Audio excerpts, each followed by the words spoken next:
Good morning बाबू। Class 7 ध्यान दो। आज हम लोग यहाँ पर चर्चा करेंगे सेंट्रल गवर्नमेंट्स रोल, है ना, इन अ हेल्थ, राइट। कि स्वास्थ्य के ये सेवाएं उपलब्ध कराने के संदर्भ में कौन से ऐसे विकासशील मानकों का प्रयास जो है हमारी सरकार कर रही है, और इसमें केंद्र की सरकार जो हमारी होती है उसका क्या रोल होता है। आपको ऑलरेडी पहले से पता होगा कि जब हमारे यहाँ ये कॉन्स्टिट्यूशनल एस्टेब्लिशमेंट के थ्रू जब स्टेट डिवीज़न, ये सब्जेक्ट डिवीज़न हो रहे थे हमारे, जिसको हम लोग विषय विभाजन कहते हैं, ये आर्टिकल 7 के तहत में है। ये थोड़ा डिटेल्स है, कल इतना तुम सोचो। तो उसमें जो इम्पॉर्टेंट इश्यूज हमारे हैं, जिसमें हेल्थ, एजुकेशन, फूड वगैरह जो भी कुछ शामिल है हमारा, तो ये जितनी भी इसेंशियल कमोडिटीज़ बेस्ड गतिविधियाँ हमारी है, एक्टिविटीज़ है, जैसे फूडिंग का कार्य हो गया, उसको खाद्य आपूर्ति मंत्रालय भारत सरकार भी है, राज्य में भी सरकारें हमारी होती है। शिक्षा का मंत्रालय केंद्र में भी होता है, राज्य में भी होता है, चूँकि ये समवर्ती सूची का विषय हमारा है। और इसी तरीके से स्वास्थ्य भी एक ऐसा विषय है जो काफ़ी इम्पोर्टेंट है, जिससे पिछले दिनों क्लास में हम लोग चर्चा कर चुके हैं। तो यहाँ पर स्वास्थ्य की भी डिपार्टमेंट दोनों जगह रन करती है हमारी, केंद्र की भी सरकार का हमारा होता है और राज्य की सरकारों का भी हमारा होता है। ये पिछले दिन हम लोगों ने चर्चा किया था, काफ़ी इसेंशियल वर्क है लाइफ के लिए, ज़रूरी कार्य हैं स्वास्थ्य की रक्षा करना, स्वास्थ्य को सिक्योर करना और ऐसी सुविधाएं बहाल करना। तो इसमें राज्य की सरकारें अलग ढंग से कार्य करती है और केंद्र की सरकार भी अपने स्तर से इसको डेवलप करने का प्रयास करती है। एज फॉर एग्जांपल, मैंने एग्जांपल के तौर पर तुमको बताया कि सरकार अपने स्तर से प्रमोशन जो करती है, जिसमें से पीएमसीएच और एनएमसीएच हमारी राज्य सरकार का है बिहार पटना में, और जो भी जिला स्तर पर हमारे हॉस्पिटल्स रन कर रहे हैं, जिसको हम लोग सदर हॉस्पिटल भी कहते हैं, है ना। लेकिन वही जब केंद्र की सरकार की जहाँ तक बात हमारी की जाती है, तो केंद्र की सरकार जो होती है हमारी, जैसे कि एम्स का एस्टेब्लिशमेंट हो गया, या पीएससी वगैरह पर, पब्लिक हेल्थ सेंटर्स पर अपने ट्रेंड कर्मचारियों की नियुक्ति करना, एडवाइजरी रिलीज़ करना, ये दोनों तरफ से हमारा कार्य होता है। जैसे अभी कोरोना को लेकर के स्टेट गवर्नमेंट भी हमारे गाइडलाइन रिलीज़ कर रही थी और केंद्र की सरकार भी गाइडलाइन रिलीज़ कर रही थी।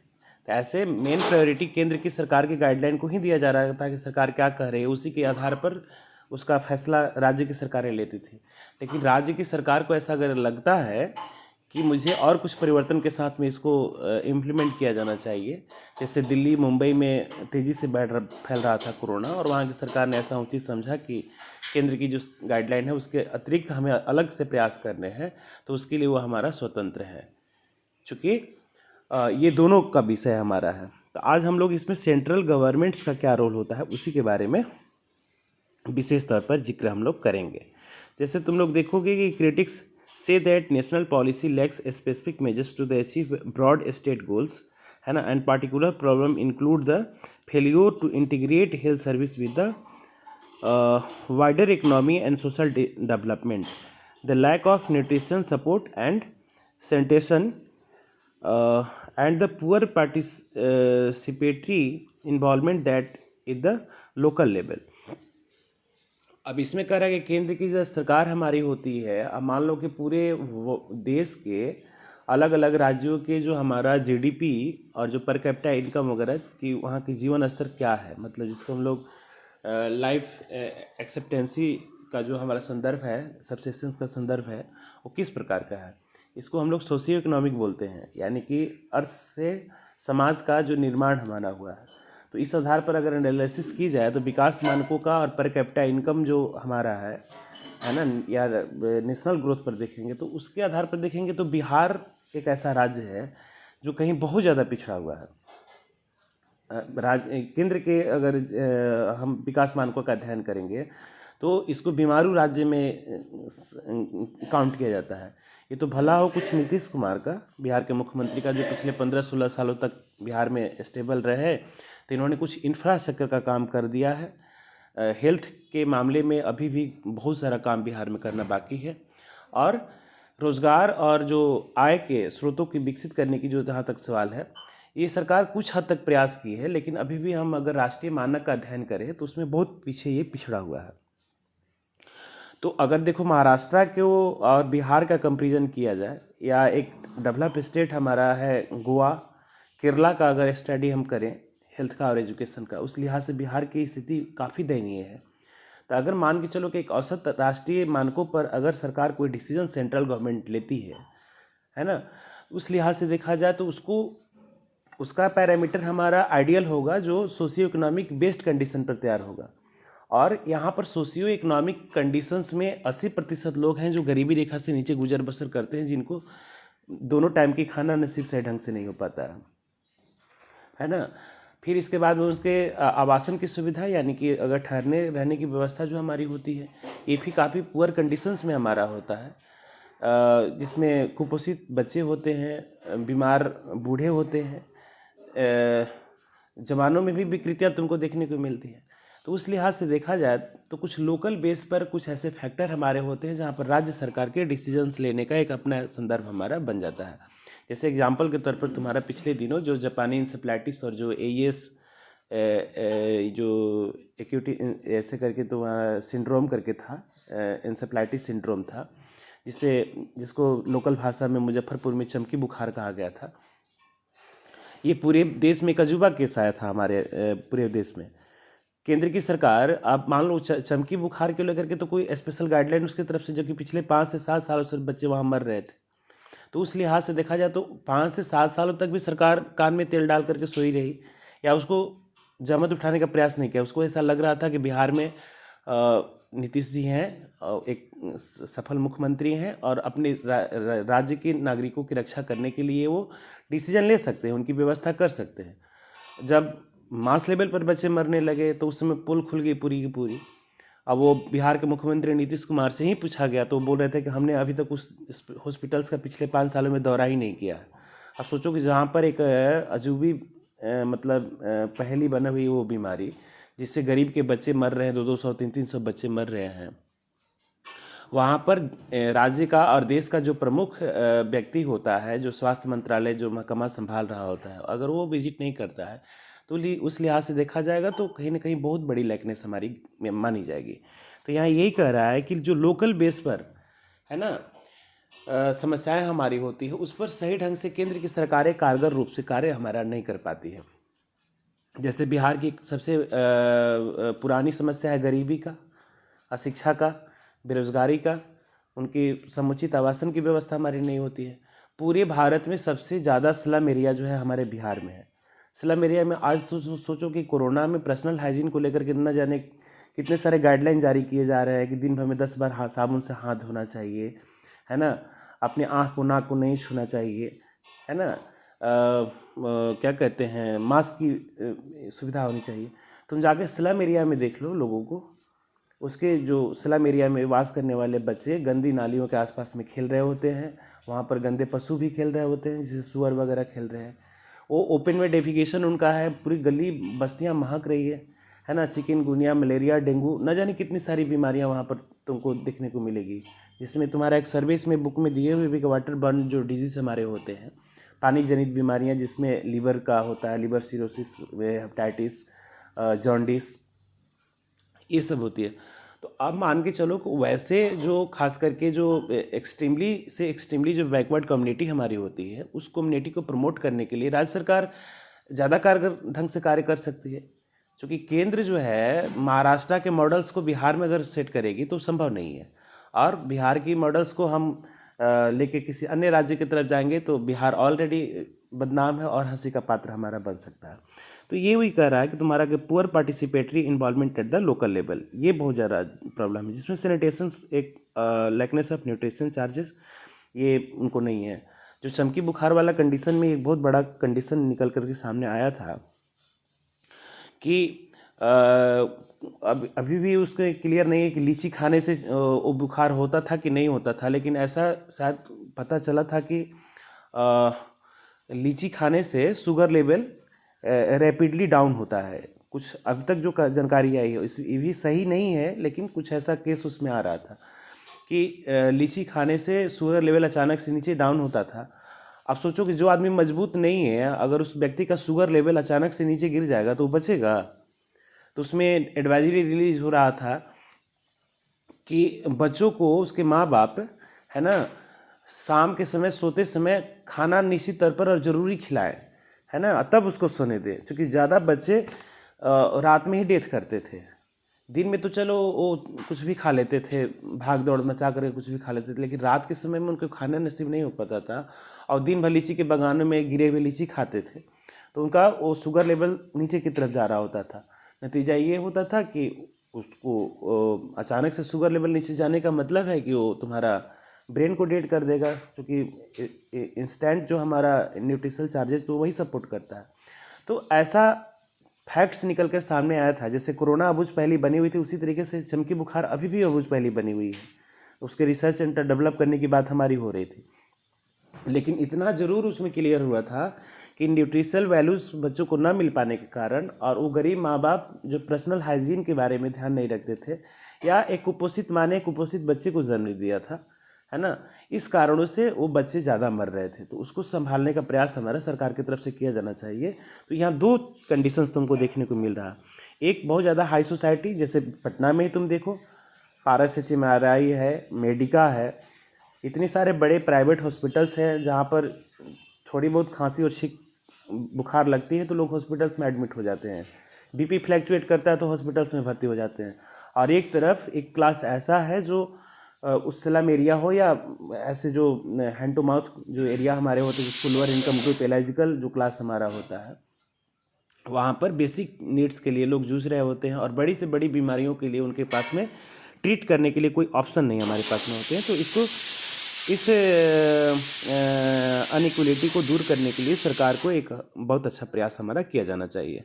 So the efforts of the central government and the influencing the public health have focused on the 5-year plans on according to the planning of the state and on the sponsoring major health programs, and government expenditure are jointly shared by the central and state government, and the goals and the strategy are set through central state consultation of the Central Council of Health and Family Welfare, and the effort of the central government are administered by the Ministry of Health and the Family Welfare, which provides both administration and the technical services and manage medical education, while state provides public service and the health education.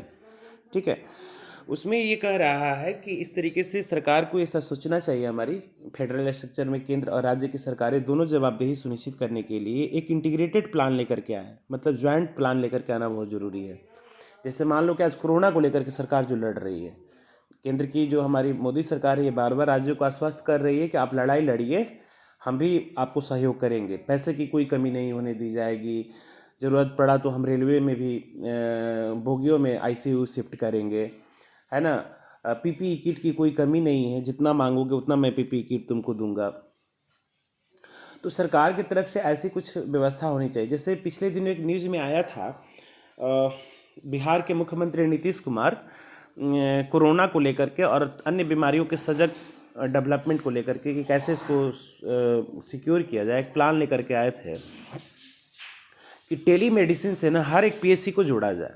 अब जैसे मान लो कि PSC जो हमारा होता है, public health centre जिसको हम लोग कहते हैं, लोकल जो होता है छोटे स्तर पर स्वास्थ्य केंद्र होता है, स्वास्थ्य केंद्र भी हम लोग उसको कहते हैं, गाँव में देखने को मिलेगा तुमको।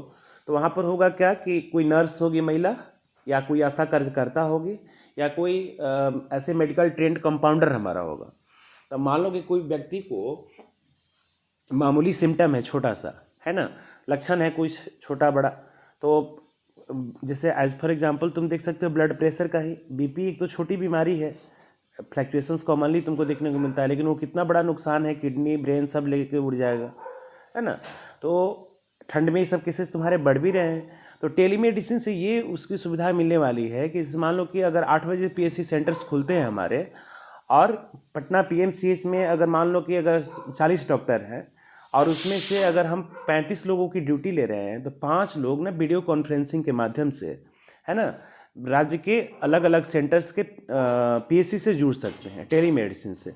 आप मान लो कि वहाँ कोई ट्रीट करने के लिए आया, उसकी प्रॉपर काउंसलिंग कर लिया, आपने छोटी सी स्क्रीनिंग कर लिया, और उस स्क्रीनिंग को प्रिस्क्राइब करके अगर आप पटना के पीएमसीएच में या पटना के एम्स में बैठे बैठे डॉक्टर्स को तुम कंसल्ट कराते हो सकता है कि एक उचित परामर्श दे सकता है। एक क्लासिफिकेशन कर लो ना कि 15 लोगों को ब्लड प्रेशर की प्रॉब्लम है, 15 लोगों की शुगर लेवल बढ़ा हुआ है, 10 लोगों को एंजाइटी की केसेस हैं।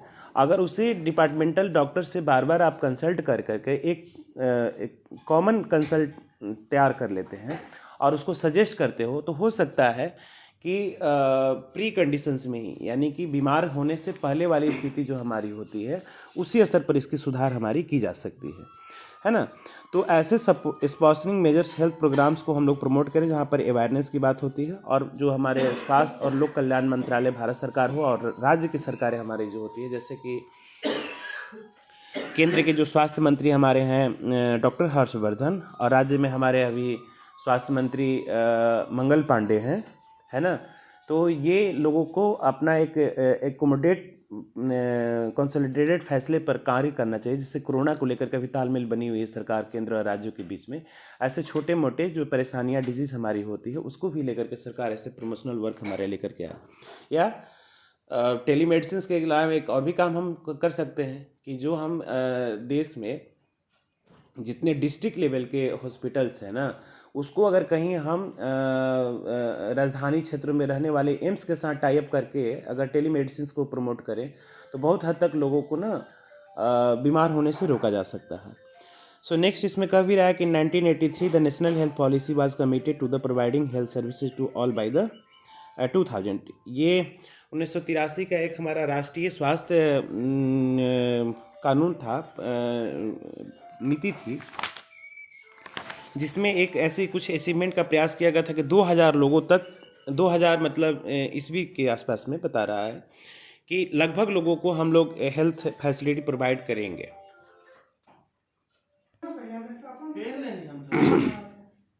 हाँ, तो देखो यहाँ पर बाबू, हाँ तो देखो इसमें तो ये ऐसी सरकार ने एक पॉलिसी लाई थी 83 में कि मतलब 2000 तक ईस्वी तक हम लगभग लोगों को ना पब्लिक फैसिलिटी प्रोवाइड करेंगे। सो इन 1983 health care expenditures varied greatly among the state of the union territories from ₹13 per capita in Bihar to ₹60 पर capital in Himachal Pradesh, and India's per capita expenditures was low when captured with।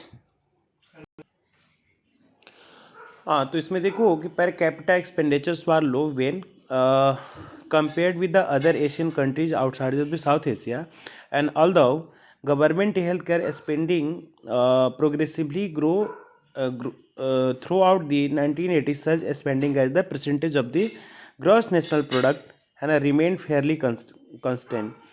In the maintained healthcare spending as a share to the total government spending decrease during the same period, private sector spending on healthcare was about the 1.5 times as much as government spending।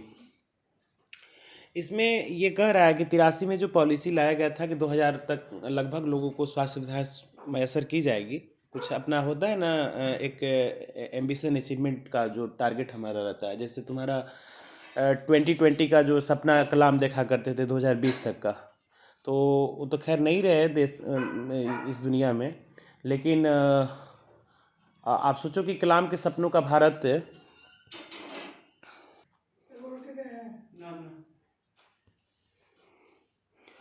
हाँ देखो, तो इसमें मैं बोल रहा था कि कलाम के जो सपनों का जो भारत का संदर्भ था, तो उसमें कलाम का ये सपना था कि 2020 तक भारत सशक्त हो, मजबूत हो, हर एक व्यक्ति स्वस्थ हो, शिक्षित हो, देश की कुछ ऐसे कानून के कार्य जो हमारे हैं वो भी काफ़ी अच्छे ढंग से हो। एक बहुत बड़ा ड्रीम था उनके पास में। तो उस मानकों का अध्ययन हो या जो सरकार जो अपना एक टारगेट एम्बिशन अचीव करने के लिए जो हमारा लक्ष्य निर्धारित करती है, जैसे कि 1983 में किया गया था 2000 के आसपास में, तो इसमें एक ये कह रहा है कि बिहार जैसे राज्यों में पर कैपिटा मतलब 13 रुपीज़ के खर्च का जो संदर्भ है, और सबसे ज़्यादा हाईएस्ट हिमाचल प्रदेश रीजन्स में 60 रुपये का जो ऐसा है। तो इसके अगर राष्ट्रीय मानकों का अध्ययन करेंगे हम लोग, तो अलग अलग राज्यों के जो हमारे हेल्थ इंफ्रास्ट्रक्चर की जो डेवलपमेंट की जो बात हमारी होगी, तो उसमें बहुत ज़्यादा तुमको डिस्पैरिटीज़ तुमको देखने को मिलेगा। सो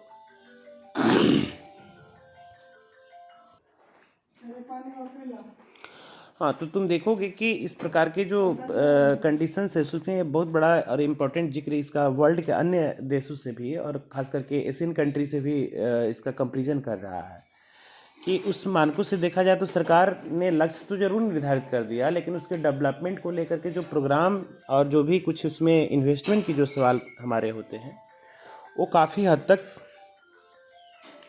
सरकार उसके प्रति उदासीन रह गई। जबकि देर आ किस्म की जो गवर्नमेंट का जो प्रोग्राम के अकॉर्डिंगली जो इन्वेस्टमेंट हमारी होनी चाहिए, ये लगातार कम होता जा रहा है। यानी कि किसी भी देश के जो हमारे विकास मानकों का एक सबसे बेहतर क्राइटेरिया हमारा ये होता है कि उसमें देखा जाता है कि एजुकेशन और हेल्थ सेक्टर्स पर जीडीपी का एक बड़ा हिस्सा खर्च होना चाहिए। लेकिन सरकार अलग अलग सरकार चलाने के लोगों की अलग अलग नीतियाँ होती है। जैसे कि कांग्रेस नीति जो हमारी मनमोहन सिंह या जो भी कुछ ऐसे सरकार में बैठे हुए लोग थे, उनके चलाने का तरीका अलग था। उनको लगा कि नहीं, फूड सिक्योरिटी एक्ट आना चाहिए था, 2013 में वो लेकर के आए। ये सरकार को लग रहा है कि ये प्रधानमंत्री स्वास्थ्य बीमा योजना या जो मोदी केयर्स के नाम से जाना जा रहा है, ऐसी व्यवस्था लेकर के आए। तो ये डिपेंड करता है सरकार के मतलब मन स्थिति पर कि वो किस प्रकार का जीडीपी का हिस्सा खर्च करना चाहती है और हेल्थ इंफ्रास्ट्रक्चर में किस प्रकार का विकास करना चाहती है। तो लेकिन इतना तो तय माना जाए कि अगर वर्तमान समय में अगर बीमारियां बढ़ रही है ना, लोगों की जो लाइफ ये एक्सेप्टेंसी का जो हमारा तरीका बदल रहा है, वो वायरस और जो बैक्टीरिया बेस्ड डिजीज़ हमारे फैल रहे हैं, हम ये क्या कहते हैं, इको प्रेशर ये फील कर रहे हैं एक तरीके का, मतलब इको अनबैलेंस फैक्टर जो हमारा है, ये लोगों को बीमार ज़्यादा कर रहा है। और एक क्लास ऐसा भी, एक वर्ग ऐसा भी है कि देश की आर्थिक व्यवस्था ऐसी है कि जहाँ पर गरीबों की संख्या दिन दुनी रात चौगुनी बढ़ रही है। ये कोरोना और लॉकडाउन की स्थिति ने तो दे रहा, पेपर में कल ही मैंने पढ़ा था कि 15 करोड़ लोग है ना इसमें पूरे वर्ल्ड में ये गरीब की तरफ बढ़ रहे हैं, मतलब गरीबी की तरफ बढ़ रहे हैं, क्योंकि उनके पास में खाने को, रहने को, तमाम प्रकार की सुविधाओं का अभाव है। तब सोचो कि इस विषम हालात में 15 करोड़ लोगों के लिए एक ऐसा क्लास जो कहीं ना कहीं तुम्हारा लाइबिलिटी ग्रुप में आएगा, जिसको फूड देना, शेल्टर देना, मेडिकल देना, ये सब सरकार का काम हमारा होगा। तो उस लिहाज से देखा जाए कि कोरोना काल में सरकार की लाइबिलिटी जो है और जो रिस्पॉन्सिबिलिटी हमारी है, ये बढ़ी है। और यहाँ पर अगर ये मेन स्ट्रीम में लोगों को पब्लिक फैसिलिटी प्रोवाइड करनी है, तो उसमें आपके अपने जीडीपी का बड़ा हिस्सा उसमें खर्च करना होगा।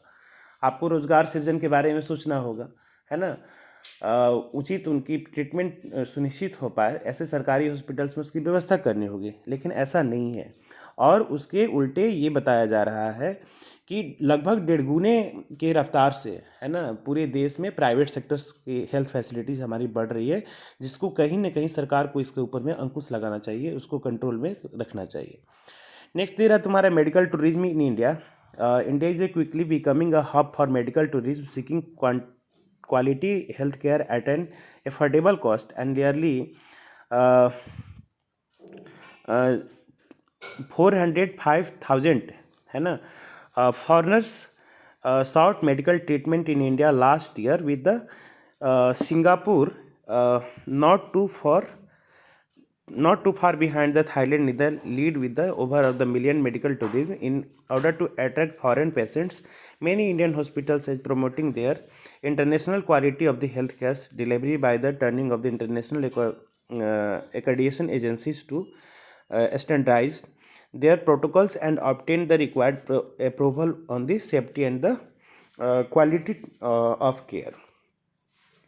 अब इसमें एक टर्म जो तुम्हारा मेडिकल टूरिज्म का आया है, ठीक है, अब तक तो भारत के सबसे जो स्वास्थ्य की सुविधाओं को लेकर के सबसे नकारात्मक पक्षों की हम लोग चर्चा कर रहे थे, लेकिन कहा जाता है ना कि हर एक जो अंधकार के बाद में प्रकाश का एक उम्मीद जगी हुई रहती है हमारी। तो कुछ ऐसा ही हमारा मेडिकल टूरिज्म की जो बातें यहाँ पर की गई है। तुमको जान करके आश्चर्य होगा कि पूरे वर्ल्ड में सबसे सस्ता मेडिकल फैसिलिटी भारत में ही उपलब्ध होता है, इवन प्राइवेट में भी। जैसे कि तुम लोगों को न्यूज़ में सुनते होगे कि देश के कोई बड़े नामचीन हस्तियां, खास करके जो अगर बड़े उद्योगपति हों, एक्टर हो, एक्ट्रेस हो, मतलब या गेम्स एंड स्पोर्ट्स से जुड़ी कोई बड़ी हस्ती हो, या बड़े बड़े नेता और पॉलिटिशियंस जो हमारे होते हैं, किसी को कैंसर की शिकायत है, किसी को लीवर सिरोसिस की समस्या है, किसी को किडनी की समस्या है, तो तुम लोगों ने सुना होगा ट्रांसप्लांटेशन की जो व्यवस्था हमारी होती है। तो देखो, ऐसा नहीं है कि भारत में सब सुविधाएं नहीं हैं। कैंसर का ट्रीटमेंट अमेरिका में ही होगा, ऑस्ट्रेलिया में ही होगा, किडनी की समस्या का इलाज वहीं पर होगा। लेकिन उसमें होता क्या है कि एक बेस्ट प्रोफेशनल्स जो हमारे होते हैं, जिसको कहीं ना कहीं उस बीमारियों पर पकड़ हमारी होती है, तो ऐसे इंस्टीट्यूट और जो रिसर्च सेंटर हमारे विदेशों में बहुत ज़्यादा बड़े स्तर पर तुमको देखने को मिलेंगे। और उसकी एक सबसे बड़ी वजह एक और भी है कि वहाँ पर ह्यूमन रिसोर्स डेवलपमेंट पर विशेष ध्यान दिया जाता है। लेकिन उसकी एक सबसे बड़ी खामी ये है कि वो बहुत ज़्यादा खर्चीला है, कॉस्टली है। एयर एम्बुलेंस से एयर मतलब जो लाइफ सपोर्टिंग सिस्टम पर जाना, फिर उतने महंगे हॉस्पिटल्स में अगर 2 महीने 3 महीने तक की पूरी तुम्हारी ट्रीटमेंट होगी, तो तुम्हारा उसके पूरे पॉकेट परमिशन देगी, तब तो आप जाएंगे वहाँ ऐसे। और ये जितने भी बड़े लोग हैं, इनके पहुँच में रहता है। जैसे बड़ा बड़ा नाम तुम्हारा है, युवराज सिंह जो थे, कैंसर पीड़ित हुए थे, तो जा करके अपना ट्रीटमेंट ऑस्ट्रेलिया में करवाया था। अरुण जेटली, इसका सुषमा स्वराज, सारे लोग वहाँ जा करके, या बड़े बड़े बहुत सारे उद्योगपति लोग जा करके वहाँ अपना ट्रीटमेंट वगैरह कराते हैं। ये कुछ इंडिविजुअल नाम मैं तुमको बता रहा हूँ। लेकिन विदेशों में कुछ ऐसे भी वर्ग हैं जो हायर इनकम ग्रुप में तो आते हैं, लेकिन उनकी जो अपनी आर्थिक ये मजबूती जो है, उतना भी बड़ा नहीं है।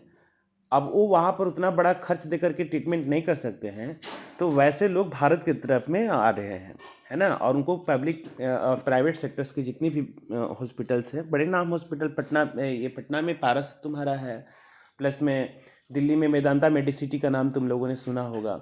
इवन पिछले दिनों फोर्टिस भी चर्चा में था, जहाँ पर हमारे बिहार के एक बड़े लीडर रामविलास पासवान का निधन हुआ था। तो ये सब ऐसे जो हॉस्पिटल्स हैं, जिसमें हमने मेदांता मेडिसिटी का, या तुम्हारा जयप्रभा मेडिसिटी यहाँ पर खुल रहा है बिहार पटना में, ये सब ये प्राइवेट सेक्टर में ऐसे हमारे बड़े नाम हैं जो वर्ल्ड पैरामीटर पर सबसे खरे उतर रहे हैं, और कम पैसे में सुविधा, कम पैसे का मतलब इंटरनेशनल मानकों पर, भारत के लिए तो बहुत ज़्यादा है। भारत में जहाँ 80% लोग गरीबी रेखा से नीचे गुजर बसर कर रहे हैं, वो मेदांता मेडिसिटी और क्या कहते हैं जयप्रभा मेडिसिटी के बारे में तो सोच ही नहीं सकते हैं, फोर्टिस के बारे में सोच ही नहीं सकते हैं। लेकिन वर्ल्ड के ऐसे जो रिचेस्ट कंट्री हमारे हैं, जहाँ पर एक मिडिल इनकम ग्रुप और हायर इनकम ग्रुप वाले लोग जो हैं, वो सस्ते दरों पर भारत में अप्लाई कर सकते हैं। और सरकार ये प्राइवेट हेल्थ सेक्टर्स जो है हमारा, ये वर्ल्ड पैरामीटर पर अपने आप को स्टैंडर्डिफिकेट करने का प्रयास भी किया है, कि ताकि हम आसानी से फॉरेनर्स को भी ना सुविधाएं दे सकें।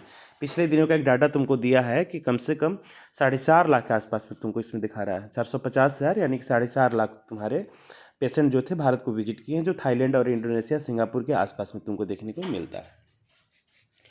तो ये एक बड़ी संभावना है देश की इकोनॉमी को बूम करने का, और कहीं ना कहीं भारत इसमें अपने आप को फिट बैठता हुआ दिखाई दे रहा है। सो नेक्स्ट है health care and the equality की बात, कि स्वास्थ्य सुविधाएं जो है समानता के साथ में किस प्रकार से प्रोवाइड की जा रही है। तो इसमें तुम्हारा कुछ डाटाज दिए हुए हैं, लेकिन यहाँ पर again private and public sectors की ही बातें हमारी की जाएगी, कि कैसे इसको हम लोग, इसके बढ़ रही जो दूरियां हैं, इसको कम किया जाए और लोगों को मैक्सिमम दायरे में लाने का प्रयास हमारा किया जाना चाहिए। जिससे कह रहा है कि इंडिया हैज़ लगभग ये 1.5 लाख का डाटा है, सब सेंटर्स, 28,000 डिस्पेंसरीज, 23,000 PSC जो पब्लिक हेल्थ सेंटर्स का मैंने बताया था, 3,000 CSC and about 12,000 secondary and tertiary hospitals, ये भारत में तुम्हारे रन कर रहे हैं। And the whole administrative setup में appear large, but most of the health care facilities are under staffed, and the understanding of the most prominent in the rural healthcare sectors, and 50% of Indian population do not have access to healthcare due to the reason of the unavailability of the और due to the economical reasons. दे रहा है कि अगर भारत में 2000 मतलब 21वीं सदी के प्रारंभ में जो पैरामीटर सेट किया गया था, उसके हिसाब से जो भी सेंटर्स हमारे रन कर रहे हैं भारत में, उसमें दे रहा है कि 15% लोग ऐसे हैं जो स्वास्थ्य सुविधाएं मैसर न होने के कारण, उपलब्ध न होने के कारण उस हेल्थ फैसिलिटीज़ के दायरे में हमारे नहीं आते हैं। उसका एक और भी कारण है कि वो इकोनॉमिकली उतना ज़्यादा स्ट्रांग नहीं है ना, तो वहाँ तक नहीं पहुँच पा रहे हैं। तो नेक्स्ट दे रहा कि expansion of the health care in India has been mostly urban oriented and when major part of the population lives in the rural और सेमी अर्बन लोकेशंस। अब इसमें दे रहा है कि स्वास्थ्य सुविधाएं में चाहे सरकार हो या हमारे ये प्राइवेट सेक्टर्स के जो हॉस्पिटल्स को ये स्टेबल करने की बात होती है, तो इसके जो एस्टेब्लिशमेंट और डेवलपमेंट का जो कार्य हमारा होता है, ये अर्बन ओरिएंटेड माइंड होता है। दिमाग में सेट होता है कि अच्छी सुविधाएं, हमारी स्वास्थ्य सुविधाएं शहरों में विकसित की जा सकती है ना। कि शहर में जितने भी बड़े हॉस्पिटल्स तुम देखोगे, कोई ऐसा हॉस्पिटल्स नहीं है जो गांव में है ना। बहुत बड़ा और से बड़ा हॉस्पिटल्स और जो भी प्राइवेट सेक्टर्स के भी जितने हॉस्पिटल खुल रहे हैं वो हाट में, मार्केट में, छोटे शहरों में, बाज़ारों में खुलते हैं, गांव में नहीं खुलते हैं। जबकि ये बहुत बड़ी सच्चाई है कि भारत की एक बड़ी पॉपुलेशन हमारी गांव की तरफ में रहती है। तो सबसे बड़ा तो या ऐसे शहर जो छोटे हाट, मार्केट, बाज़ार टाइप के होते हैं। तब कहने का मतलब है कि मास पॉपुलेशन रहती है गाँव में और अच्छी मेडिकल फैसिलिटी मिल रही है शहरों में। अगर हम इन्वायरमेंट के पैरामीटर पर अध्ययन करें तो हम पाएंगे कि इन्वायरमेंट स्वास्थ्य के लिहाज से ग्रामीण क्षेत्र में बहुत अनुकूल माना जाता है। वहाँ पर लेस पॉल्यूटेड तुम्हारे इन्वायरमेंट तुमको मिलेंगे, तो वो तो बिना मेडिसिन के ही तुम 50% ठीक हो जाओगे। तो ऐसा व्यवस्था होना चाहिए सरकार की तरफ से, इसका पैरामीटर सेटिंग हमारा होना चाहिए कि हम कोई भी बड़े हॉस्पिटल्स या मेडिकल फैसिलिटीज़ को प्रोवाइड करने की जो हम बात करते हैं, तो उसका एस्टेब्लिशमेंट का एक अपना ओरिएंटेशन जो है हमारा रूरल ओरिएंटेशन भी हमारा होना चाहिए। मतलब ग्रामीण क्षेत्रों की तरफ में इसको डेवलपमेंट और विस्तार करने की बात हमारी होनी चाहिए। इसके बाद में नेक्स्ट कह रहा है कि mushrooming of the private hospitals in India has been in the urban areas and in the profit oriented and. इसमें एक और भी कंडीशंस है। मशरूमिंग का मतलब होता है कुकुरमुत्ता की तरह बढ़ना, बेतरतीब ढंग से बढ़ना। तेरा कि जो प्राइवेट हॉस्पिटल्स को जो स्टेबल करने की जो हमारी बात होती है, ये शहरों में तुमको कुकुरमुत्ता की तरह बढ़ता हुआ दिखाई दे रहा है। ये इसका कहना मतलब हमारा ये हुआ, जिसका एजेंडा मात्र हमारा प्रॉफिटिंग है ना। उसका एजेंडा वेलफेयर नहीं है, उसका एजेंडा है हमारा केवल और केवल हमारा प्रॉफिट गेन करना, है ना। कि किसी भी तरीके से ज़्यादा से ज़्यादा कमाया जाए। अब तुम सोचो कि जो व्यक्ति गरीबी झेल रहा है, जो बीमार है या कुछ हद तक उसके पास में पैसे हैं, वहाँ पर डॉक्टर्स कंसल्ट करते हैं तो मात्र 1,000 रुपया ले लेते हैं। मतलब 1,000 रुपया उनके लिए, गरीबों के लिए बहुत ज़्यादा है, जो कि डॉक्टर्स के लिए मात्र 1,000 है ना। इसके बाद में तुम्हारा आईसीयू और सीसीयू के बारे में सोचना, वेंटिलेटर्स के बारे में सोचना, 15-20 दिन के लिए ये हॉस्पिटल्स में बेड लेना, ये कितना बड़ा इशूज़ है। तो उसके चार्जेस हमारे एक रियायती दर पर भी हो सकते हैं, लेकिन सरकार की तरफ से ना कोई स्पष्ट पॉलिसी है, ना उसको कोई कंट्रोल करने का तरीका हमारा है, जिसके कारण हमारा ये होता है कि एक दिन के चार्जेस तुमको 1,500 से 2,000 रुपया कॉमनली मिनिमम तुमको देना पड़ता है। आईसीयू और सीसीयू के बेड चार्जेस जो हमारे होते हैं, अगर जितना प्राइवेट हॉस्पिटल्स तुमसे लेते हैं उसके लिहाज से देखा जाए तो उसके आधे पर भी वो सर्वाइव कर सकते हैं, बढ़िया से मेंटेन कर सकते हैं चीज़ों को, अपने कर्मचारियों को सैलरी वेतन दे करके। लेकिन ऐसा उनका नहीं होता है, उनका उद्देश्य मात्र होता है प्रॉफिटिंग करना। और आज की डेट में तुम देखो कि किसी एक डॉक्टर्स ने कहा था कि अभी वर्तमान दौर में मेडिकल सेक्टर्स में इतना ज़्यादा मतलब ये प्रॉफिटिंग जो ओरिएंटेशन पर काम हमारा हो रहा है कि जीना और मरना दोनों हमारा पैसा से जुड़ गया है। सिजेरियन कल्चर का जो तुम्हारा बर्थ हो रहा है बच्चों का, जिसमें ये ऑपरेट करके बच्चों को पेट से निकाला जाता है, या इवन तुम्हारा ये आईवीएफ का नाम तुम लोगों ने सुना होगा, ये जो कृत्रिम भ्रूण वाला जो बच्चे जन्म देने वाला। इसके बाद में डेथ के कंडीशंस में जो भी कुछ हालात हमारे ऐसे हैं, ट्रामाज की स्थिति को छोड़ दें तो रेस्ट अन्य बीमारियों में भी लंबे लंबे दिनों तक ना मृत बॉडी को 8 दिन 10 दिन तक डेड बॉडी को लोग जिंदा रखे रहते हैं कि किसी भी तरीके से हमारा पैसा आना चाहिए ऐसा। तो ये इस पर अंकुश सरकार को हमारी लगानी चाहिए। इसके बाद में public health care system are becoming extinct by the day and insurance system में not suit Indian condition since a very large section of rural population would not be able to afford it and the government, central or state, may not find the required budget. इसमें एक तुम्हारा health insurance scheme plan तुम्हारा है, स्वास्थ्य बीमा योजना का। TV पे तुम लोगों ने सुना होगा कि अ, कि बीमारियां कैसे लोगों को कंगाल बना देती है। तो उस हिसाब से अगर तुम हेल्थ फैसिलिटीज़ को ध्यान में रख कर के अगर तुम बीमा करा लेते हो, इंश्योरेंस करा लेते हो, तो बहुत हद तक आप इस स्थिति में भी बीमारियों से बचने के लिए आपके पास में कुछ धन रहेगा। लेकिन तुम्हें पता होना चाहिए कि जो उसका ईएमआई होता है, यानी कि जो किसी भी इंश्योरेंस को लेने का ईएमआई 1000, 1500, 1200, 2000 से कम नहीं होता है ना। तो अब तुम सोचो कि जिस ग्रामीण क्षेत्र में गरीब पॉपुलेशन जो हमारी है, गरीबी रेखा से नीचे गुजर बसर करने वाले लोग हैं, जिनकी इनकम ही 5000, 7000 रुपये है, तो तुम सोचो कि उसके घर में 5 लोग हो गए, तो वो कैसे तुम्हारा ईएमआई को एफर्ट कर पाएगा। यानी कि हेल्थ इंश्योरेंस अगर ले भी ले तो कोई 10-5 रुपये की तो चीज़ है नहीं, उसकी जीवन की कमाई का एक बहुत बड़ा हिस्सा उस ईएमआई पर खर्च होने जा रहा है ना। तो अगर वो ईएमआई चुकाता है तो भूखे मर जाएगा, वो खाना नहीं उसको नसीब हो पाएगा। और सबसे बड़ी चीज़ ये है कि सरकार के जहाँ तक इन्वॉल्वमेंट की सवाल है, तो समान रूप से अगर सबको स्वास्थ्य सुविधाएं मैसर कराने की जो बात हमारी की जा रही है, उसके लिए सरकार अपने आप को हाथ खड़ा कर देती है कि हमारे पास में पर्याप्त बजट नहीं है। तो ये एक बहुत बड़ा हमारा विषय है। हालांकि इसको बहुत हद तक सॉल्व करने के लिए 2019 में एक स्कीम हमारे भारत सरकार ने लाया था, जिसका नाम था प्रधानमंत्री स्वास्थ्य बीमा योजना, जिसमें 1 रुपये दे करके पर मंथ के हिसाब से तुम 5 लाख रुपये तक की हेल्थ रिकवरी वाले बीमा पॉलिसीज ले सकते हो। सरकार की तरफ से हमारा ऐसा है ना। लेकिन आपको जान करके आश्चर्य होगा कि इसको भी इम्प्लीमेंट करने के जो सरकार ने पॉलिसीज़ एडॉप्ट किया है, उसके लिहाज से देखा जाए तो इसमें बहुत रेट टेपिंग, जिसको लाल फीताशाही कहा जाता है। आप कभी इसको इस स्कीम का फ़ायदा उठाने के लिए कभी ब्लॉक का, एसडीएम ऑफिस का या डीएम ऑफिस का चक्कर लगा के देख लो, है ना। उसमें बहुत सारे दलाल और बिचौलिया लगे हुए हैं। जब तक आप उनकी सेवा नहीं करेंगे तब तक आपकी पॉलिसी तुम्हारे ये स्वीकार ही नहीं हो पाएगी, है ना। हर टेबल पर इसको रिफ्यूज़ करने के चांसेस तुमको ज़्यादा तुमको देखने को मिलता है। तो यहाँ पर लाल फीताशाही से भी बचाएं, तब ना एक मास पॉपुलेशन को उस हेल्थ केयर स्कीम्स की तरह हम लोग ला सकते हैं। तो ऐसा सरकार को एफर्ट करना चाहिए। So India we face the situation where private services are increasing but the public services are not, and many people cannot afford them to borrow money to them in illness in the family. For those who are poor, every illness in the family is the cause of the great anxiety of the distress.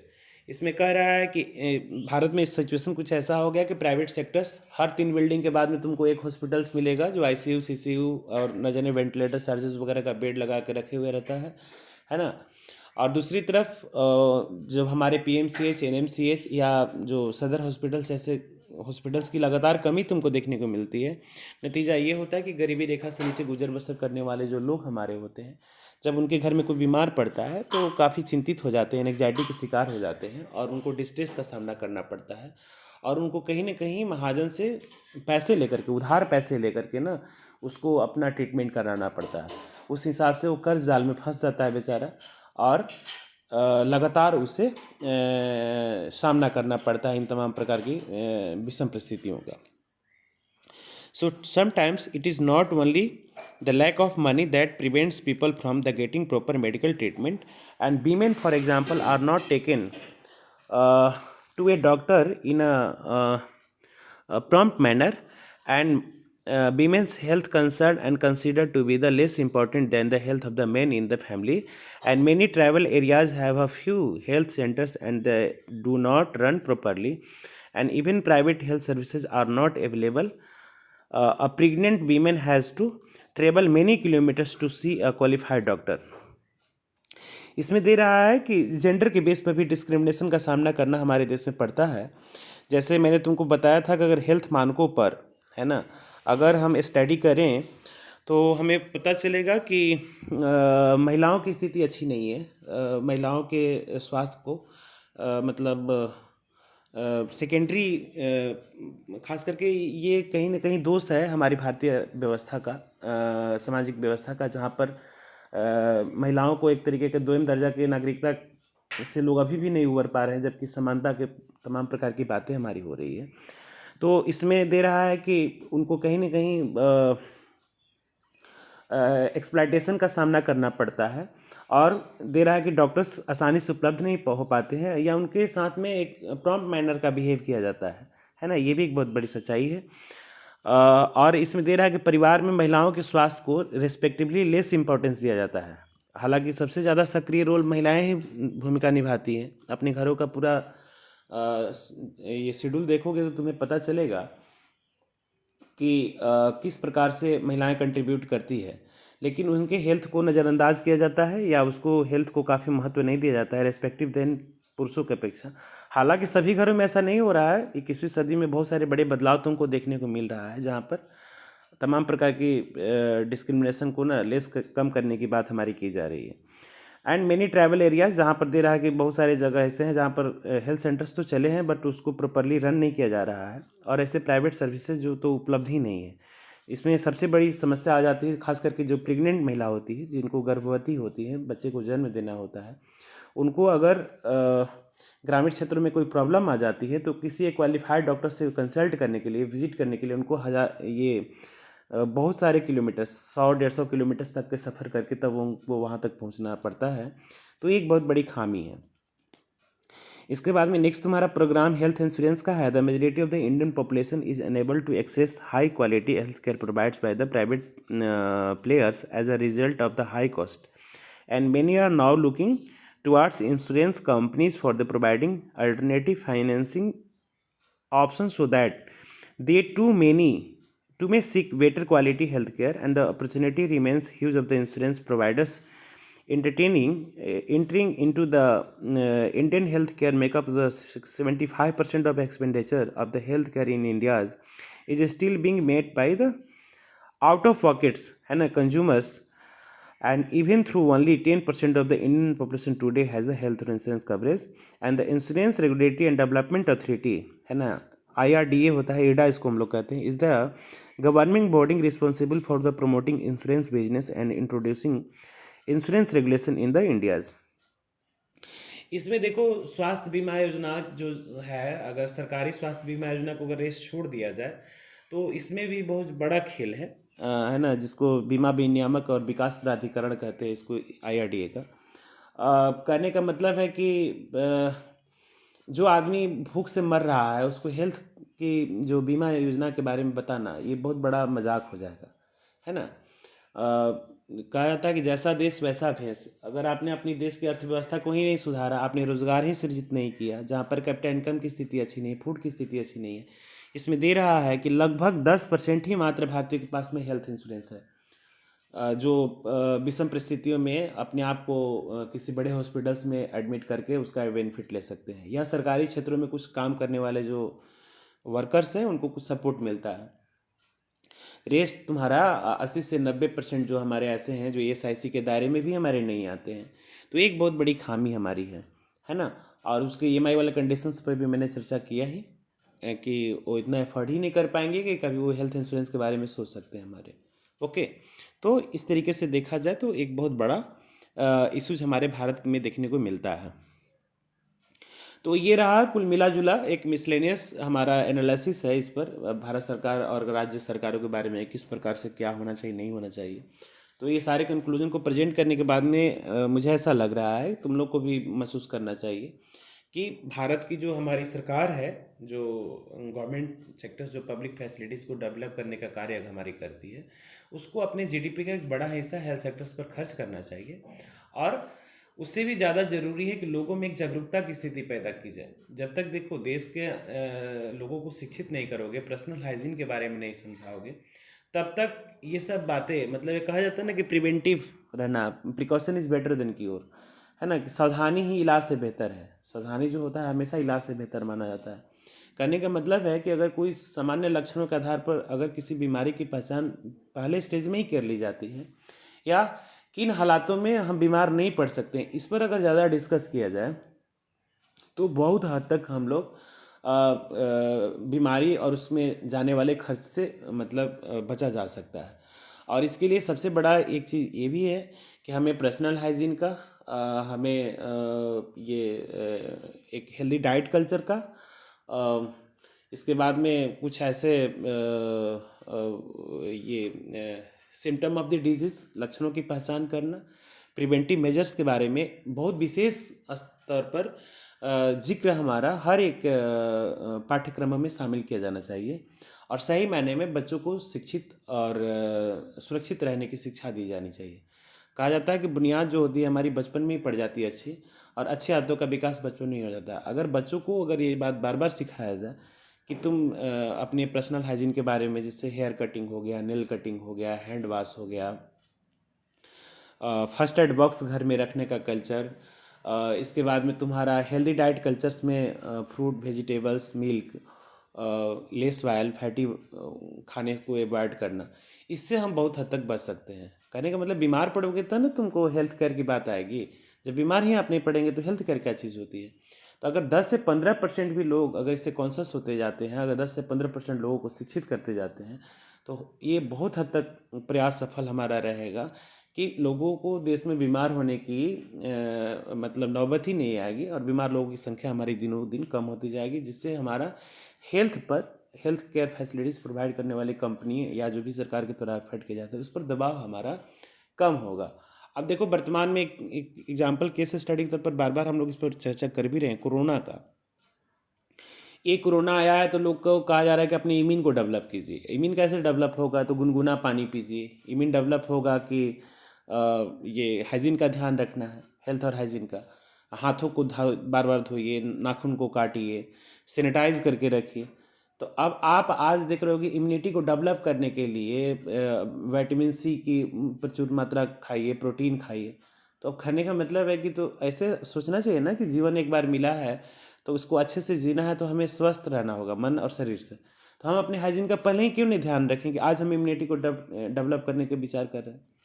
और दे रहा है कि Google सर्वे में आया है कि इस पूरे लॉकडाउन में सबसे ज़्यादा बार सर्च किया जाने वाला वर्ड है तुम्हारा इम्यूनिटी, कि how to develop my immunity, अपनी बॉडी के रोग प्रतिरोधक क्षमता को हम कैसे बढ़ाएं, है ना। या एक पिछले दिनों आया था कि ये बरसात के मौसम में, तुमको पता होगा कोरोना मार्च में ही आया था, जनवरी से पहला केस आया था, मार्च से स्प्रेड हुआ था। पेपर में एक सर्वे आया है तुम्हारा कि बरसात के दिनों में पानी जनित बीमारियां होती है और ख़ास करके ये जॉन्डिस वगैरह टाइप का भी कुछ लोग होता है। तो जॉन्डिस कैसे होता है, तुम देखो, वो गंदे हाथों से खाना खाओगे तो उसके लीवर के डिजीज़ हमारे होने के चांसेस तुमको ज़्यादा रहता है। पानी जनित जहाँ तक है, अब इसमें तो ये ऐसा आ गया कि साफ स्वच्छ पानी पीना है, सब लोग इसके प्रति भाग गए। कोरोना से बचना है तो साफ पानी पियो, कोरोना से बचना है तो बार बार हाथ धो के खाना खाओ। नतीजा ये हुआ कि लीवर बेस्ड डिजीज़ हमारे हैं, दे रहा था कि जो औसतन आते थे उसका मात्र 10% आया। सोचो कि पूरे लॉकडाउन में लीवर की बीमारी वाले लोग कम मिले। इसका एक सबसे बड़ा कारण निकल कर के सामने आया कि लोग हाथ ज़्यादा धो रहे थे, बार बार हाथ को धो रहे थे। कहा जाता है ना कि शौच के आने के बाद में और खाना खाने के पहले 20 सेकेंड तक बार बार हाथों को धोना है। तो आप सोचो कि एक छोटी सी आदत से कैसे उसमें मतलब रैपिडली डाउन हुआ। अगर सोचो औसतन जहाँ 100 लोग बीमार पड़ते थे, उसमें अब मात्र 10 लोगों में ऐसी शिकायत आ रही थी कि उनको कुछ ये पॉइजनिंग हुई, फूड पॉइजनिंग हुआ या जॉन्डिस की शिकायत हमको देखने को मिलती है। तो ये कुछ ऐसे लक्षण हैं, कुछ ऐसे कारण हैं जिसका अगर हम स्पष्ट अध्ययन करें तो काफ़ी हद तक हम बीमारियों से बच सकते हैं। ठीक है, तो इसी से कहा जाता है ना कि छोटी छोटी आदतों के विकास से भी एक बड़ा लक्ष्य हम लोग हासिल कर सकते हैं। अब इसका एक बहुत बढ़िया एग्जाम्पल है, लोग बार बार हाथ धोने लगे, बाहर के खाना लोग खाने से परहेज़ करने लगे। नतीजा ये हुआ कि लीवर बेस जो हमारे डिजीज़ थी, इसमें 90% तक की कमी देखने को मिलती है।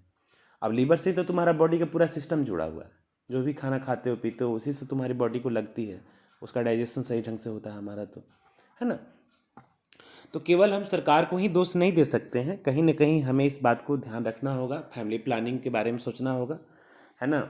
इसी को ये इसका एक सबसे बड़ा कारण हमारा पॉपुलेशन का एक्सप्लोडेशन भी है, जनसंख्या का विस्फोट भी है।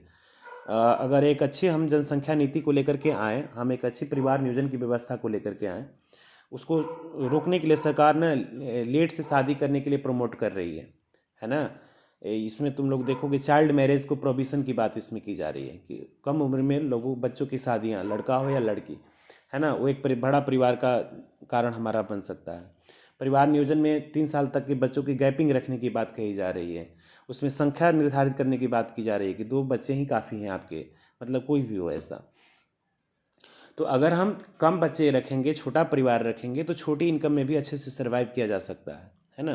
तो सरकार इस पर कोई स्पष्ट कानून नहीं ला रही है, केवल सलाह दे रही है, तो सलाह भी तो मानना चाहिए ना। अब जो गरीब माँ बाप हैं ऐसे जिनका मतलब मयसर नहीं है, वो अपने 2 जन की रोटी नसीब नहीं कर पाते हैं, तो किसी भी तरीके से शादी कर लेना जल्दी से फिर बच्चों की एक लंबी फौज खड़ी कर देना, ये भी एक बहुत बड़ा हमारा फैक्टर्स है जो कहीं ना कहीं मेल न्यूट्रिशंस, कुपोषण का, और ऐसे बहुत सारे जगहों पर ऐसा होता है कि विकलांग बच्चे ही पैदा होते हैं। फिर इसके बाद में जैसा कंडीशन तुम्हारा मुजफ्फरपुर उसके आसपास के क्षेत्र में तुमको चमकी बुखार वाला कंडीशन, या जो हमारे देश के स्लम एरिया में रहने वाले लोगों की कहानी मैं जो बता रहा हूँ, या लोअर इनकम ग्रुप में, है ना, मोर देन 1 शादियाँ, पॉलीगेमी वहाँ भी देखने को तुमको मिलती है ना। मतलब एक शादी, 2 शादी, फिर उसके बच्चे, फिर उसके बच्चे, तो ऐसे इसकी संख्या बल भी लगातार बढ़ती चली जा रही है। तो हम केवल सरकार के ऊपर में ही पल्ला नहीं झाड़ सकते, कुछ अपनी भी आदतों को हम विकास करके बहुत हद तक बड़े स्तर पर इसको रोका जा सकता है। ठीक है, तो अगले क्लासेज में हम लोग causes of the health issues, कौन से वो कारण हैं जिसके कारण हमारा स्वास्थ्य प्रभावित होता है, जिसमें बीमारियां हैं, डिजीज़, पॉल्यूशन, प्रदूषण क्या है, मेल न्यूट्रिशन, कुपोषण कैसे, वाटर एंड सैनिटेशन की जो व्यवस्था हमारी कैसे प्रभावित करती है ना, इस पर विशेष जिक्र करेंगे। और उसको प्रबंधन, मतलब उसको ट्रीट करने के लिए क्या किया जा सकता है ना, इस पर हम लोग चर्चा करेंगे। तो आज की क्लास में इतना ही है बाबू, इसको आप देखिए समझिए, और यदि कहीं दिक्कत आती है तो आप बात कर सकते हैं। ओके।